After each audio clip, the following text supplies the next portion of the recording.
Like, if you jump on all four pegs, a coin pops out.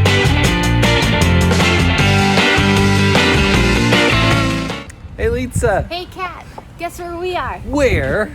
Portland, Oregon. What? Wow. Hey, this week we have Emily from Cycliste joining us to talk about her recent bicycling trip to Portland. She had really good suggestions for us for where to go, so we're going to listen to all her ideas, look at her Strava, and make our plans for the week. We're going to talk about all the things going on in Austin this week and coming up. All the things that we'll be missing. Yes. But you'll have to go to for us. Yes. Okay, bye. All right, see ya.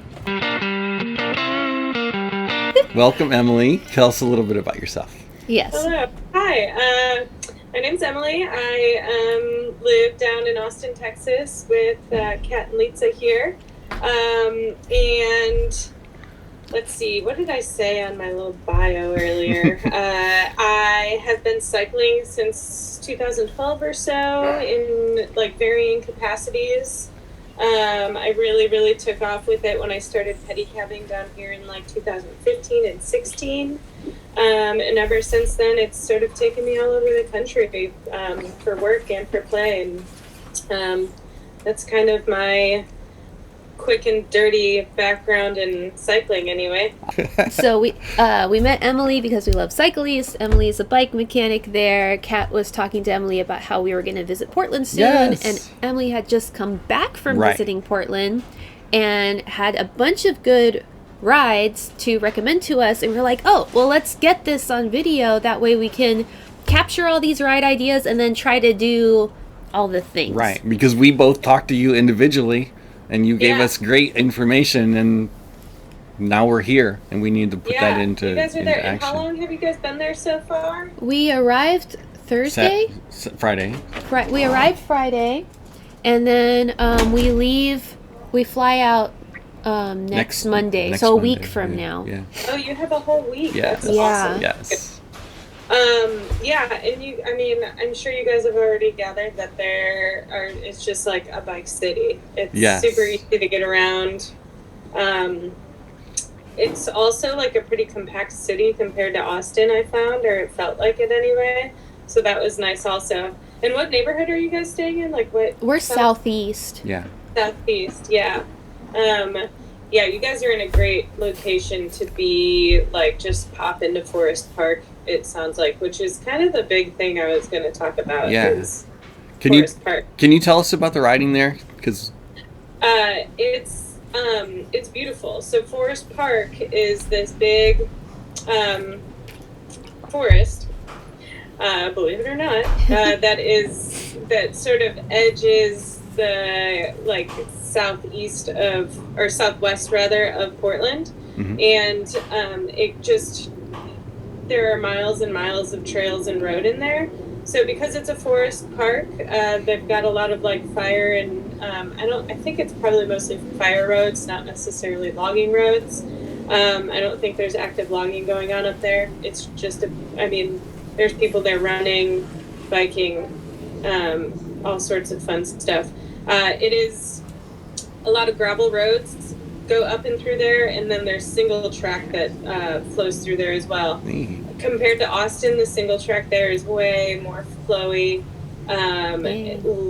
much less technical rocky stuff you got going on, which was nice for me. But crazy ascents and descents. Like, it is squishy out there, which is also fun depending on what kind of fun you're into. We're into that kind of fun. yes. Yeah, Yes. yeah. Are the trails there rooty? Like a lot of Not roots? Especially so. There were a few descents where, for one, I was running with more of a road pressure when I was in there because I didn't want to have to deal with slugging home. So I was trying to find a middle ground, and really I was just way too high of pressure, so it was kind of bouncy. So my descents were really slow just because I was like, I'm going to fly off my bike otherwise. And you were riding there were a gravel couple of points bike. of fruitiness where I was like, oh, I'm going to like take it easy over this one. But compared to what I'm used to here, it was really, really flowy. Like the biggest learning curve is just like being able to take the steepness and how long the descents and That ascents sounds fantastic. Mm-hmm. Yeah, you guys are gonna love it. And it just goes all the way through there. I don't know if you guys have like the easiest way to like get to some of these more particular routes would be to go to my Strava, which you guys are welcome to share. I don't think Okay. it's private by any means. Okay, at this point, we'll have to fill you in on the other suggestions Emily had because we lost audio. And she had a lot of good stuff. So don't worry, we won't let you down. And sorry, Emily. I know. But she had talked at length about Forest Park, how awesome Right. and swoopy it is. We're totally sold. Can't wait to do it. We called in and we're going to get mountain bikes, like nice hardtail mountain bikes from Everybody's Bike Rental. Yes. Picking those up Wednesday morning. And then we're going to totally just follow her Strava. Yep, we're going to Forest Park and we're going to follow her Strava and tear it up. Yeah, it'll be great. So I can't wait or to... whatever it is that we do. I don't know, We'll it may tear not it. be tear it up. We'll tear it. We'll Okay. rip it. All right. Okay, so stay tuned, like more on that next time. We'll definitely report back, and we're very excited. And then also she told us about a few bike shops. Right. Of course, Gladys Bikes Right. stayed in our heads. Women-owned bicycle shop. They're a Giant, Surly, and Kona shop. And Giant Live. Yeah, right. Yeah. Yeah, and so we're going to check that out this week. And I had already heard of Gladys Bikes, of course, because I mean it was like one of the first women-owned bicycle shops. Not the first, I don't think, but like it definitely like became known because of that. And they had, last I heard, a saddle library, because sometimes it's really hard to find the saddle that works for you, and everyone's so different. And so I heard they had a saddle library. We should definitely go and see if that's still true. Absolutely. We'll report back. And then also Emily told us about Pedalpalooza. Right. So you get to this, you can see their calendar by going to the word shift, the number 2 bikes.org. And it's, from looking at the calendar, it was June, July, August. So their calendar's sort of coming to an end. Right. But Thursday night is a social ride. Yeah. Social ride. So best you could tell when looking at Pedalpalooza, it's kind of like all the rides in Portland kind of consolidate onto this one calendar. What a great idea. I know, right? So it's really, I think, a lot of the rides they do anyway, but they just so happen to be all in this one big place. So I know that Portland has been doing Thursday night social rides, same as Austin has been doing Thursday night social rides. Boulder does Thursday night. It's like a thing. I mean, you don't even, if you go to a bike city, you can pretty much assume they have a Thursday night social ride. So we're going to check out that one, and our friends we're staying with, we're going to drag them along. It'll be good. It'll be cool to see what theirs looks like. So that's kind of our Portland ride plans outside of just like generic commuting. And exploring. Exactly. So we thought too, if you have never visited Portland, or even if you had, it's maybe my first time. Yeah. Maybe you're interested to know how the Portland bike scene and Austin bike scene compare. Well, we're not experts in the subject, but we can give you some like observations that just right off the bat were pretty immediately obvious to us. For example, crosswalks. My experience in Austin is you're taking your life into your own hands if you cross the road without making sure that the cars are stopped before you enter the intersection. That really doesn't matter if it's a designated crosswalk. Not a bit. Like, pedestrians don't have the right of way there. Legally they do, but practically cars have the right of way everywhere. If anyone who's crossed under 35 going to downtown on 4th Street knows it's like a really antagonistic relationship, even between like pedestrians and cars. Now in Austin, like people will just like, walk out into the road without looking both ways. Like they'll like look away from oncoming traffic just to show that they're not scared, you know? It's like kind of weird. But here, pedestrians rule, bicycles rule.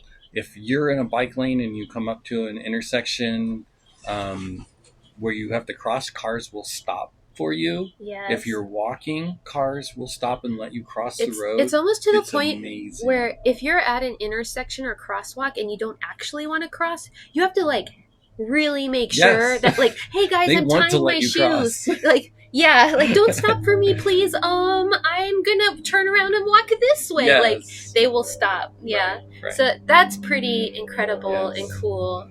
There's tons of bike lanes here. We rode across town. There's an airplane going over right now. But It's just like our house. yeah, in it's just like Austin. our house.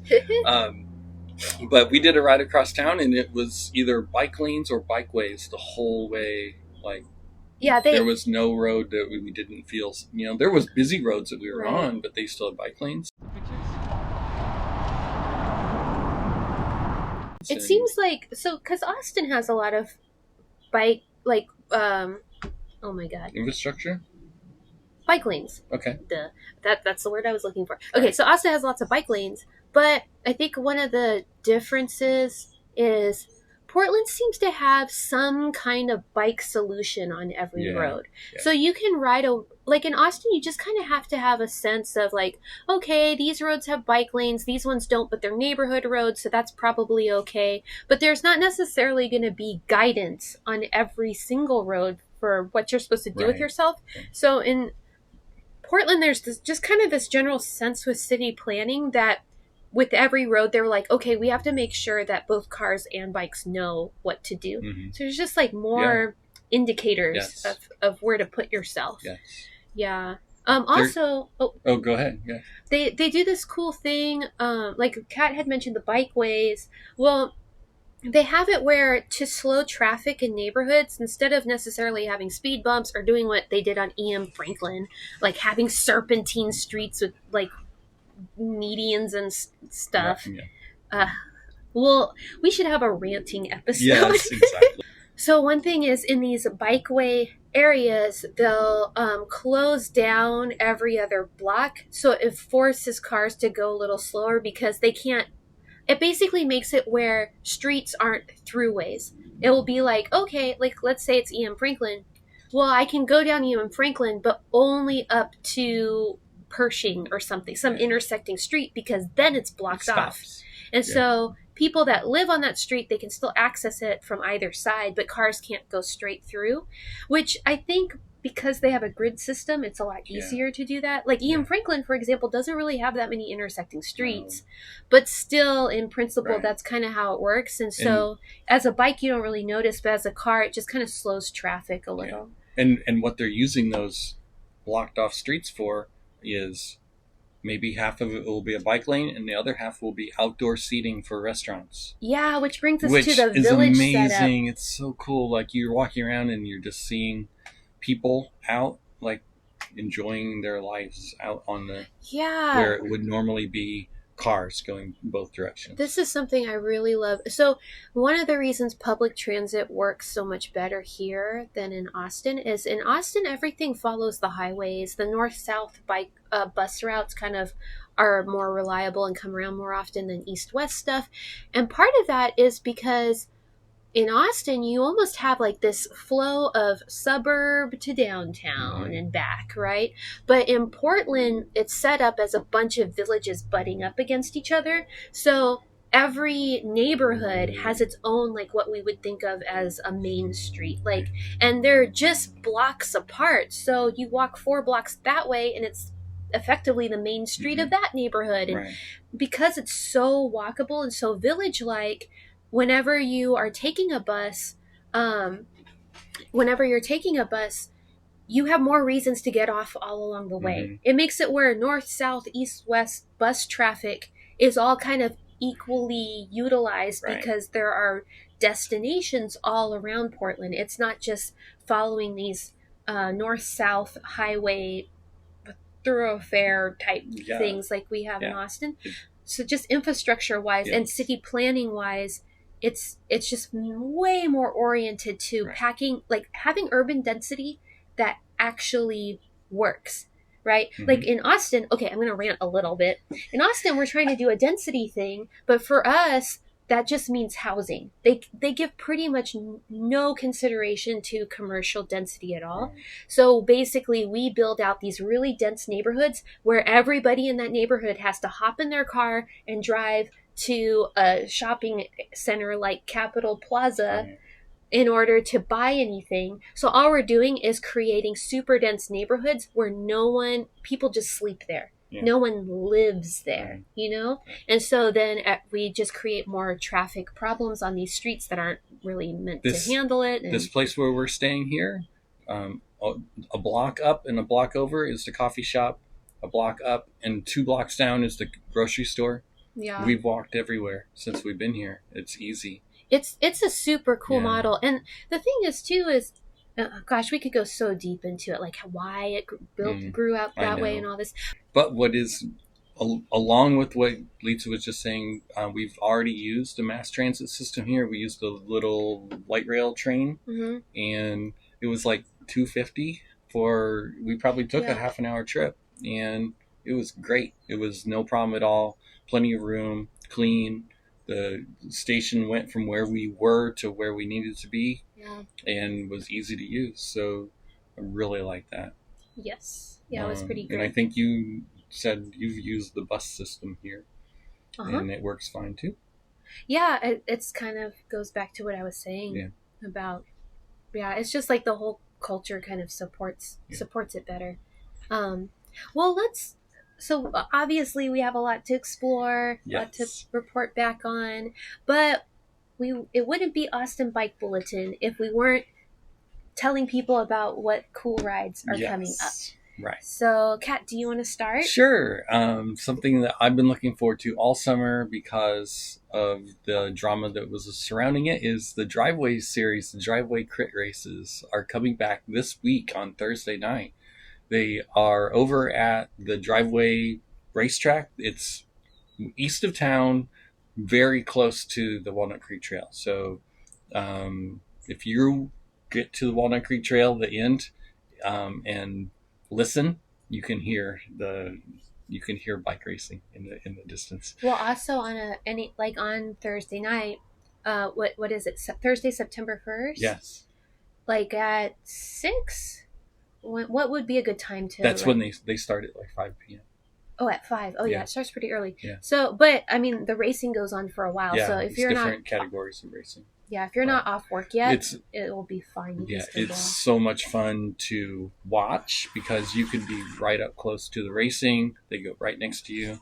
If you want to race, you can do it. It's a very, very affordable entry fee, and they have like even a package for doing the whole series. So Were you it goes saying through it's free? October. No, it's not free. Like this time? I don't think so. Oh gosh. Okay. But you are not allowed to have alcohol at the site, at the race site. Yeah. Well, I was saying like because it's at 5 to 7. There's like kind of cyclist riding that way. Yeah. So if you get yourself on Walnut Creek Trail, You'll see them. yeah, it's not exactly intuitive where to turn off of the Yeah. trail, but you'll see other people. Right. Yeah. Yeah. Just try to keep up with them because they'll be fast. What's the drama? Is it something you could talk about? The city bought the property. Oh. Yeah, there was a land swap, and so they shut down. They were supposed to have Driveway all year, all summer, Uh-huh. and it ended up just being this consolidated season. Gosh, at least Yeah. they could still do it a little bit. Yeah. Well, you have another one, Kat. Yeah. A group that's near and dear to my heart, the Austin Gravel Collective, is working with cyclists to do a bikepacking trip this weekend, September 3rd and 4th. They're going to Bastrop State Park, just camp overnight. And I don't have a ton of details about it, but if you go to the Cycliste Instagram page, they have the details for how to RSVP for the ride. I believe it was pretty full. So it's going to be a collab between the Austin Gravel Collective and San Antonio. Overnight camping, cyclists is helping out. There is a fee involved, but it's not huge. So, but it should be fun. The weather's going to be beautiful, so should be just right. Well, and Bastrop State Park is so beautiful. It's so cool. So, like, even if you can't ride there with Yeah. everyone, or like you can't camp overnight, Right. like even if you miss out on the camping part, I don't think there's any reason you couldn't just tag along for the ride. You're just riding out Probably. and just turn around at all some on roads. point. Yeah. Yeah. How many miles is it? Isn't it like 40 miles It's to about Bastrop? somewhere around there. So if you did like 20 miles in and turned around Yeah. or something, Or meet them out there and do it right. yeah, or meet them out there and just hang out, and then when they all start gravel camping, riding say in goodbye. Bastrop is amazing. Yeah, Some of the best I've been on. yeah, it's beautiful. I love the pine forest out there. Okay, well, so I have something for y'all.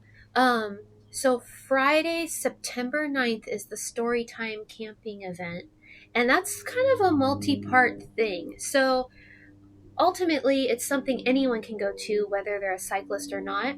The idea is at 8 p.m. at McKinney Falls, we're going to be telling stories around a campfire, or maybe around flashlights, depending on the weather. And so that's fun. So if you have any bike stories you want to bring them, and we'll tell them. But we did reserve campsites, so if people wanted to camp, they could. And Team Snacks has offered a couple of volunteers to help lead a ride from Deer Diary to McKinney Falls. So if you've ever been curious about bike packing, or even if you've done a ton of it, whatever, it's only a 9-mile ride. So it's the easiest bike packing experience you could possibly have. Maybe practice for future things you do this fall. So you could meet up at Deer Diary at, I think it's 6 p.m. to bike pack, or just ride along with everyone to McKinney Falls. And then you could camp, or you could just leave, whatever you want to do.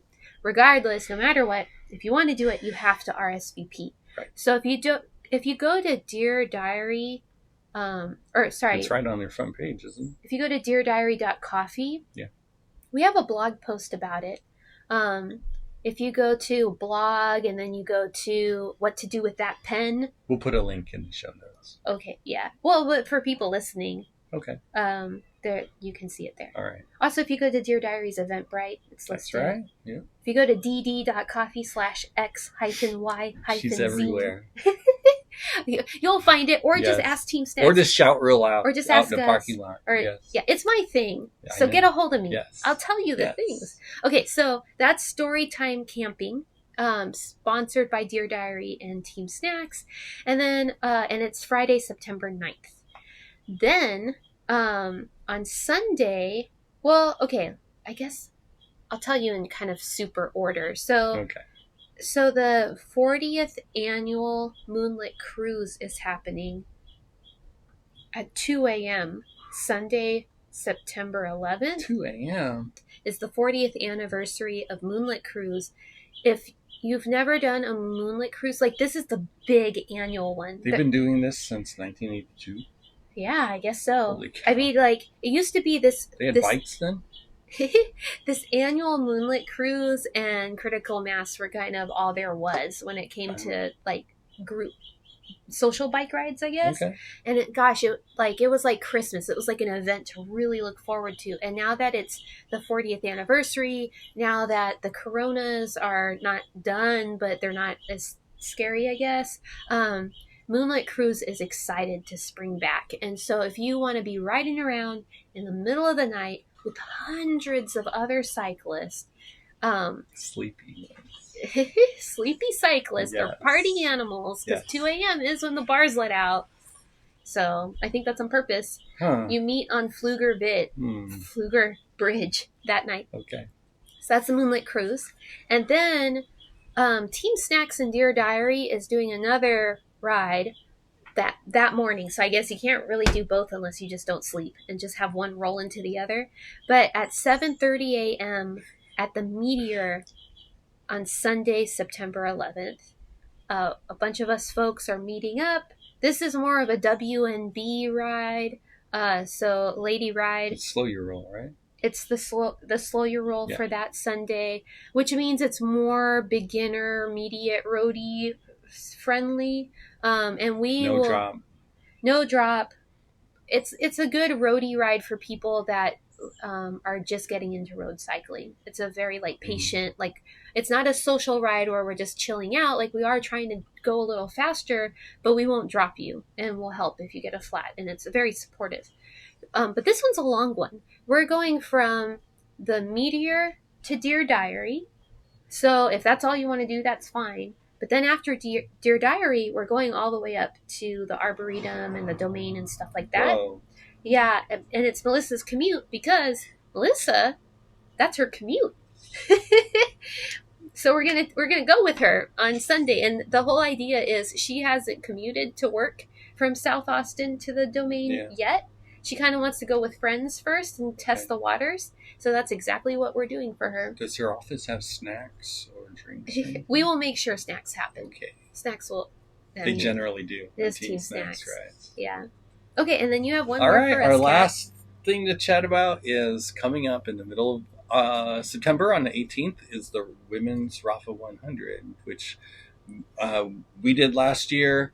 Emily also did it last year, and it's an amazing ride. It's 100K, so 66 miles. Goes from Rafa down to Kyle, and then through Creedmoor and back up. Last year, it was just so much fun. We had hundreds of riders, do you think? A lot of riders. Around 100. And it was just it's a bit more than a social pace, but it's doable by normal humans. And well, they break it into groups. They do break it into so groups. So the A group, I think we averaged like between 17 and 18. Yeah. That was kind of cool because Christy Tracy, the pro, she pulled the whole thing the whole time. Yes. But that was kind of neat because this one was riding up in the front too. Yeah, well, I got to chit chat with her. That was my reward for helping to pull a little bit. But they had like A group, B group, C group like that. So it's kind of whatever level you need it to be. And Kat and I didn't know each other at the time, but we were both on the ride, taking pictures of each other. Well, not like, hey, yes. but no, I know. I have photos on my phone where Kat is in there, but I had no idea who I was looking at. Like, and I wasn't, it was a photo. So and it Kat could was be there. Your chance to meet your future love. Yeah, there you go. Yes. Aw, so romantic. All right. That's all I had. That's all I have, too. Reporting live from Portland, Oregon. This is Kat and Lisa signing off.